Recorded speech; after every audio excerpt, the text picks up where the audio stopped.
نبي الله محمد عليه الصلاة والسلام isagoo la talinaya nin dhalinyaro ah fi muqtabali cumriya nolosha ay hadda u cusub tahay cabdillaahi ibnu cumar ibnu alkhataab oo wiil dhalinyaro oo nolosha hadda bilaabaya taladu siiyey nebigu may ahayn nin raga noqo oo daara dhiso jaamacada ka baxo kaa yeer talagtaa ka gedisan buu nebi moxamed bixiyey calayhi salaatu wasalaam nabiyullaahi moxamed intuu garabka qabtay buu wuxuu ku yidhi kun fi ddunyaa kaannaka gariib aw cabir sabiil xadiidka bukhaari ku yaala kun fi dunya adduunkan waxaad ku ahaataa buu nebigu ku yidhi calayhi salaatu wasalaam kaannaka gariib inaad tahay qof gariibah stranger qofka qariibka ahi kuma mashquulo dadku waxa ay wadaan meel haddaad timaado aad gariib ku tahay siyaasadooda iyo arrimahooda iyo tijaarada wuxoodaasi kuma adigu gariib baad oo dantaadun inaad ka fushato meeshoo dhaafto ayaad ku tala jirtaa waxaad iskama fakeraysid amaba se waxaad ku noqotaa buu nebigu leeyahy calayhi salaatu wasalaam ka caabiri sabiil nin jid goynaya macnaheedu waa maxay waa ihtimaam badan ha siinin adduunkan iyo waaritaankiisa waxaad ihtimaamkaaga siisaa alisticdaadu liyowmi alaakhir inaad maalinta qiyaamaha u diyaar garowdo kaasi markaasuu ibnu cumar xadiidkan markuu sheegay dadka u sheego ayuu isna dadka la dardaarmi jiray oo wuxuu odhan jiray idaa asbaxta falaa tantadir ilmasaa waidaa amsayta falaa tantadir الصabaax wakhud min sixatika lisaqamik wa min xayaatika limowtik ibnu cumar dadka markuu xadiidkan wariye uu sheego ayuu isna wuxuu ku odhan jiray dadka nebigii baa caynkaa igu yidhi ee waxaan idin leeyahay war haddaa waa beriisataan galabka dambe ha sugina haddaad gelin dambe joogtaanna waa beriga ha sugina ee waa maxay sidii nin hadda dhimanaya ku talagal maxaad dunida ka sii qabsan lahay ayuha alaxiba waxaynu saarannay calaa matiyatayn aw raaxilatayn taxmalaanik oo waa maxay yaxmiluka alleylu ila annahaar wa yaxmiluka annahaaru ila alleyl xataa yuslimaanika ila alaakhira habeen iyo maalintaasi istaba socda ayaynu ku jirnaa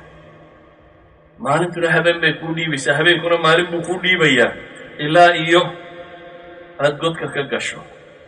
sidaa ogeed baa nebigu calayhi salaatu wasalaam isagoo jiifa oo soo toosay ayaa cumar binu alkhataab u yimi nebigu salluu ku seexday dabeetana uu ka soo kacay jidhkiisa markaa waxaa ku sawirmay salligii uu ku jiifay awalan cahdu saxaaba iyo carabtii wakhtigaa noolayd dharka ugu badan ee la qaataa wuxuu ahaan jiray labadii go' ee soomaalidu xidhan jirto o kale laba go' dabaqada waxaysataa la yidhahdaba khamsaanta lahayd bale dadka caadiga waxay yidhahdaan labada go' may wada haysaneen ninka izaar haystaa inaan ridaa haysan bay u badnay oo hoosgunti qura inuu haysto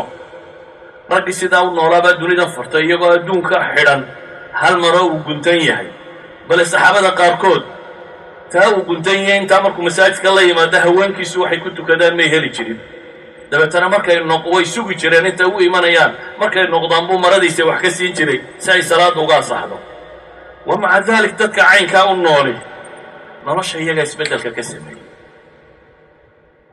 nabiga calayhi salaatu wasalaam oo salli ka soo toosay buu cumar u yimi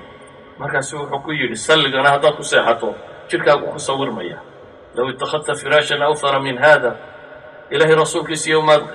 maad yeelatid buu leeyay furaash kan dhaama furaash yar ma kuu samaynaa oo salligaanu kaa xigsiinno nabigu calayhi salaatu wasalaam wuxuu yidhi yaa cumar maa lii waliddunya maa mathalii wa mathalu ddunya ilaa karaakibin saara fii yowmin saa'if faاstadalla taxta shajaratin saaca uma raxa wa tarakaha xadiidka nabigu calayhi salaatu wasalaam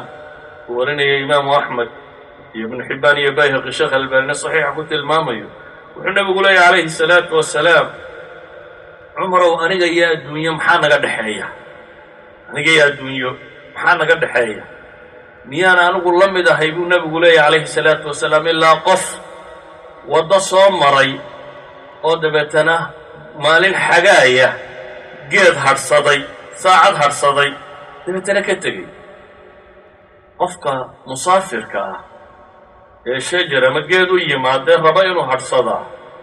kama fakero geedkan iyo mustaqbalkiisa iyo inuu daarka hoose dhista iyo meeshuu seexanaya waxaa laga yaabaa dhagxanta iyo qururuxa intuu iska weeciyo inuu iska seexdo waayo wuxuu ogyahay wuxuu joogayaa inay tahay maxay wakti yar inuu joogayuu ogyahay sidaa awgeed ayuu wuxuu ku talagelayaa inuu dhaafo nebigu calayhi salaatu wasalaam wuxuu leeyahay adduun sidaasaan ku ahay